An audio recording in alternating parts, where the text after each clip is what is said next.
Welcome to Worldview Everlasting, your favorite YouTube addiction, and we are here again on the campus of Concordia Seminary in Fort Wayne, Indiana, at the Fort Wayne Symposia, which we'll talk about more in just a minute. But really, the hub gathering for who's who, fun times, boring Lutheranism in the world. This time of year in January, just masses of people descend here. I have a special guest. It's really honored to be in this office here, Dr. Lawrence Rast, the president of Concordia Seminary, now going on, is your second year, third year? About a year and a half in. Year and a half in. All right, and we've only got 5 minutes, so we're just going to jump into some questions. But we got to talk to Curate Dreyer earlier about admission to seminary and seminary education. So I'm going to shift this instead. What is a symposia? What was this thing actually for? Why do people come here at this time of year? This is the 36th annual symposium on the Lutheran Confessions. We started it in the late 70s. It's been kicking along ever since. It started out as kind of a small endeavor with just a few folks that were sort of insiders here. And over the years, it's grown into this massive kind of homecoming in a way for graduates and interested lay people. Even St. Louis graduates. And even St. Louis.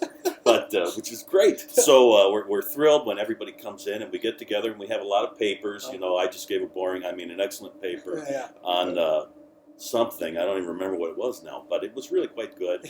But one of the great parts of it, of course, is that you get to sit down with folks you don't know, build new relationships, rekindle old ones, that sort of thing. Yeah, and see the faces of Lutheranism in America, which again is what we're trying to do with these interviews as well. Yeah. So, you're an expert on many things, right? As you just mentioned, boring papers especially. But one of the things I know you love to talk about is something that's near and dear to my heart in terms of despising these things is Pietism and Revivalism. And so I'm just going to ask you in brief, first with Pietism, what is Pietism and how has it affected American Christianity? Good. Pietism was a movement that we usually date it from 1675, not to be too specific, but when a book was published by a Lutheran pastor by the name of Philip Jakob Spener called Pia Desideria, Pious Wishes, and he outlined a way.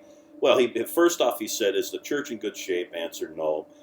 Can we fix it? Yes. How are we going to do it? So he put together a how-to book on how to get the church back right.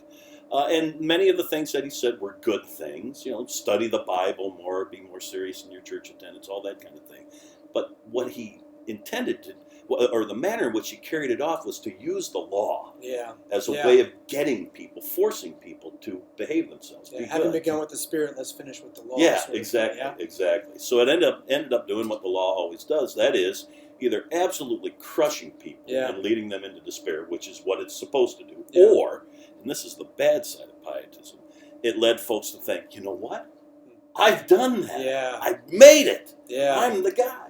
And so when that got transported here to America, it ended up actually being kind of melded into the whole thing that became revivalism. Yeah, so then tell me, what's revivalism and how does that intersect? Revivalism was the movement. It really got rolling in the first part of the 1800s, Cambridge Revival, 1801, that sort of thing, where people were forced into really challenged, would be a better word, into making a decision for Jesus. And the idea was, you have the will, you have the ability, the spiritual ability, apart from, just naturally, so apart from any kind of specific influence of the gospel, the Spirit, and the like, to choose God. So choose. Yeah, so do it. Yeah. Do it. What's the matter with you? Yeah. Why haven't you chosen yet? Yeah. And then with that, the manipulation of the emotions, correct? You got it. Yeah, exactly. You get people into the right state so that they'll make the right choice in your perspective. It really was kind of, God said yes, devil said no. It's a tie.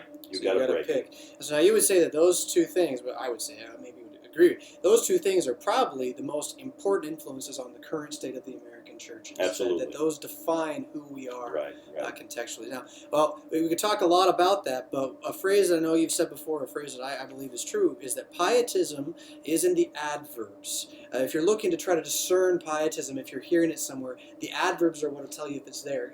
What does that mean? I don't like grammar, what does that mean? Pietism? Well, the point being that, like I said, a lot of the things Pietists were trying to do were good things. Be serious about your church life. Read the Bible more. Okay, that's all fine. But it was all towards kind of a perfectionist ideal that you could actually carry this off and get to the high level. And so it wasn't so much a matter of do you want to follow God's law, but do you want to follow God's law completely?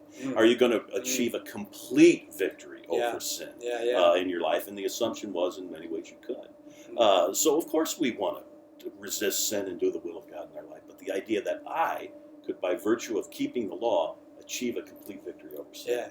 Yeah. Wrong. So you put the adverb on the front of the verb, and it makes it the verb really works, right? As opposed to, and this is an intentional punch that you don't have to agree with, but as opposed to making known the gospel, we're going to vigorously make known the gospel. Okay, I mean, that sort of thing. Yeah, exactly. What's wrong with just making known the gospel? So, all right, excellent. Well, our time is short, but thank you so much. I know your time is precious to you. Yeah. And if you're out there and you're bored in January, which, what's going on in January, Fort Wayne Symposium is a great place to go for pastors and laity alike. And again, Fort Wayne Seminary at the forefront of theological education for pastors to be deaconesses, and then even if you just want to get a master's in theology, lay you know what you're leaders, talking about. Got it. This is the place to go. So, all right, cool. Great. Thank you so Thanks. much for your time. Great to have you here. And you rock on. We'll catch you next time.